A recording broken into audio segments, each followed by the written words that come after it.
नमस्कार दोस्तों, एक बार फिर से आप सभी का स्वागत है आपके अपने चैनल डेजर्व पॉइंट एकेडमी में। मैं सुमित भट्ट और आज के इस सेशन में हम जिस टॉपिक पर बात करने वाले हैं वो है 10th क्लास का बहुत ही ज़्यादा महत्वपूर्ण part, that is Pythagoras theorem, जो पिछले कई वर्षों से बोर्ड एग्ज़ाम का एक महत्वपूर्ण हिस्सा बना हुआ है।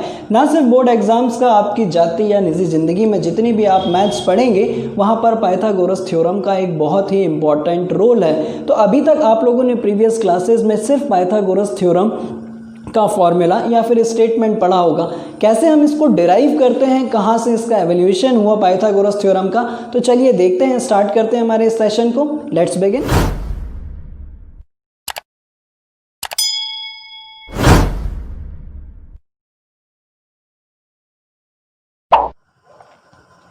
तो इसको स्टार्ट करने से पहले सबसे पहले हम पाइथागोरस थ्योरम का स्टेटमेंट देख लेते हैं कि वो क्या कहता है।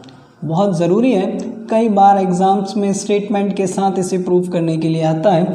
तो पाइथागोरस थ्योरम का जो स्टेटमेंट है वो हमसे ये कहता है, in a right triangle, in a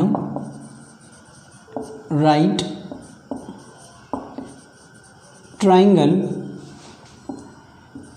square of hypotenuse square of hypotenuse is equal to the sum of squares of other two sides, that is perpendicular and base। ठीक है, तो यही कहलाता है हमारे पास पाइथागोरस थ्योरम का statement. In a right triangle the square of hypotenuse is equal to the sum of squares of other two sides. तो चलिए देखते हैं कहाँ से ये आता है। यदि अगर मैं यहाँ पर फॉर्मेटिकल फॉर्म में इसको लिखूँ तो ये होता है हमारे पास हाइपोटेनियस का square is equals to perpendicular का स्क्वायर प्लस बेस का स्क्वायर। तो ये जो पूरी कहानी है ये कहाँ से एवेल्यूएट की गई, इसको ज़रा बहुत ध्यान से समझिएगा।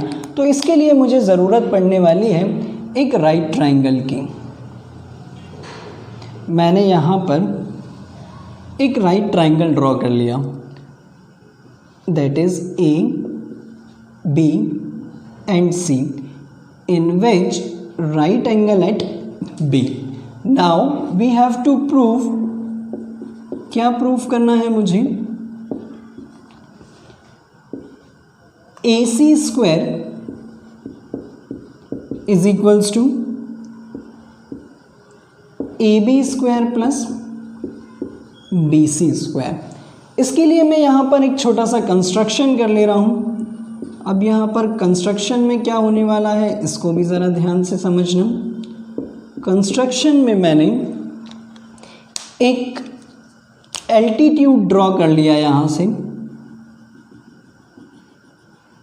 B से AC पर, और इस पॉइंट को मैंने नाम दे दिया D। क्लियर? चलिए मैं यहाँ पर लिख देता हूँ, draw BD perpendicular to AC। ठीक है, अब ज़रा बहुत ध्यान से समझिएगा क्या होने वाला है यहाँ पर। तो सबसे पहले इसको प्रूफ करने के लिए मैंने कंसीडर किए यहाँ पर दो triangle, in triangle ABC and triangle BDC। ठीक है, यहाँ पर मैंने दो ट्राइंगल कंसीडर किए, ABC और ट्राइंगल BDC। इन दोनों ही ट्राइंगल में एंगल C जो है वो कॉमन पार्ट है। समझ में आ रहा है आप लोगों को? एंगल C जो है वो दोनों ही ट्राइंगल्स के लिए कॉमन पार्ट है। और इस ट्राइंगल ABC में एंगल B बराबर है किसके, एंगल BDC के, एंगल BDC के, क्योंकि ये दोनों ही एंगल 90 डिग्री के हैं।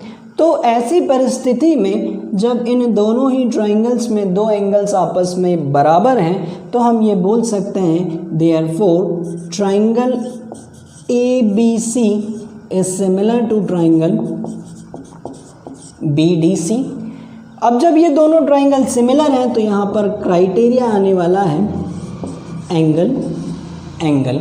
और जब कभी भी दो ट्राइंगल सिमिलर होते हैं तो उनके जो करस्पॉन्डिंग पार्ट होते हैं वो कैसे होते हैं, प्रोपोर्शनल होते हैं। तो मैं यहाँ पर क्या क्या लेने वाला हूँ ज़रा बहुत ध्यान से समझिएगा।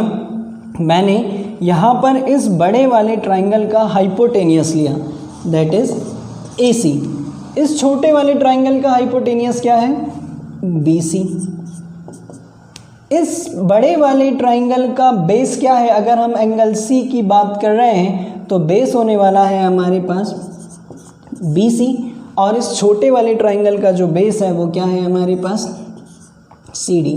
और आगे बढ़े और इनका यदि क्रॉस मल्टीप्लाई अगर मैं कर दूं तो मुझे मिलने वाला है BC square is equals to AC into CD, और इसे मैंने नाम दे दिया इक्वेशन 1।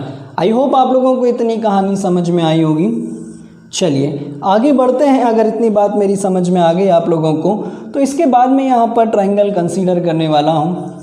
इन ट्राइंगल ABC, फिर से मैंने ट्राइंगल क्या लिया ABC, और इसके साथ ट्राइंगल ले लिया मैंने ABD। In triangle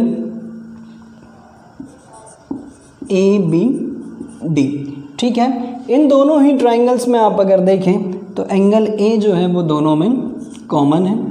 angle A is equals to angle A, और angle ADB, angle ADB is equals to angle B, ये कॉमन था और ये दोनों ही 90 डिग्री के हैं। तो ऐसी परिस्थिति में ये दोनों ट्राइंगल भी सिमिलर होंगे। Triangle ABC is similar to triangle ABD। यहाँ पर भी क्राइटेरिया कौन सा लगने वाला है, एंगल एंगल। और जब ये दोनों ट्राइंगल सिमिलर हैं तो इनके भी करस्पॉन्डिंग साइड्स आपस में प्रोपोर्शनल होने वाली हैं। दैट मीन्स बड़े वाले ट्राइंगल का हाइपोटेनियस AC और इस छोटे ट्राइंगल ABD का हाइपोटेनियस क्या है, AB। नाउ अब अगर हम बात कर रहे हैं एंगल A की तो यहाँ पर बड़े वाले ट्राइंगल का जो बेस है वो क्या है, AB, और इस छोटे ट्राइंगल ABD का जो बेस है वो कितना है, AD। चलिए और आगे देखें, और इसका भी यदि अगर मैं क्रॉस मल्टीप्लाई कर दूं तो मुझे क्या मिलने वाला है, AB square is equals to AC into AD, और इसे मैंने नाम दे दिया इक्वेशन 2। ठीक है, यहाँ तक पूरी कहानी क्लियर हो तो आगे बढ़ते हैं। इसके बाद मैं क्या करने वाला हूँ, इन दोनों ही इक्वेशंस को मैं ऐड कर दे रहा हूँ। ठीक है, तो मुझे क्या मिलेगा यदि अगर on adding equation first and second, यदि अगर मैंने इक्वेशन फर्स्ट और सेकंड को ऐड कर दिया तो यहाँ पर BC स्क्वायर और यहाँ पर AB स्क्वायर, यानी कि ये क्या मिलेगा, AB square plus BC square. यहाँ पर है हमारे पास AC into CD, AC into CD, साथ में यहाँ पर क्या है, AC इंटू AD। और आगे बढ़ते हैं तो यहाँ से हमें क्या मिलने वाला है, AC यदि अगर मैं कॉमन ले लूँ तो अंदर बचेगा मेरे पास CD प्लस AD। यहाँ पर थोड़ी सी जगह कम है, मैं उम्मीद करूँगा कि आप लोगों को समझ में आ रहा होगा। तो और ध्यान से देखिएगा, AC फिगर में देखें तो CD प्लस AD दोनों मिलाकर क्या बन रहा है, AC, और ये दोनों मल्टीप्लाई होकर क्या देंगे हमें, AC square. That means AC square is equals to AB square plus BC square. तो इस तरीके से एवोल्यूशन होता है पूरी पाइथागोरस थ्योरम का। उम्मीद करूंगा कि आप लोगों को ये भी समझ में आया होगा, और अगर समझ में आया हो और मेरा वीडियो अच्छा लगा हो तो प्लीज़ लाइक और शेयर करना मत भूलिएगा। और आप लोग अगर मेरे चैनल पर नए हो तो प्लीज़ मेरे चैनल को सब्सक्राइब कर दीजिएगा ताकि आने वाले नए वीडियोज़ का नोटिफिकेशन आप लोगों तक सबसे पहले पहुँच सके। मिलते हैं हमारे इसी तरीके के नेक्स्ट वीडियोज़ में, तब तक के लिए थैंक यू।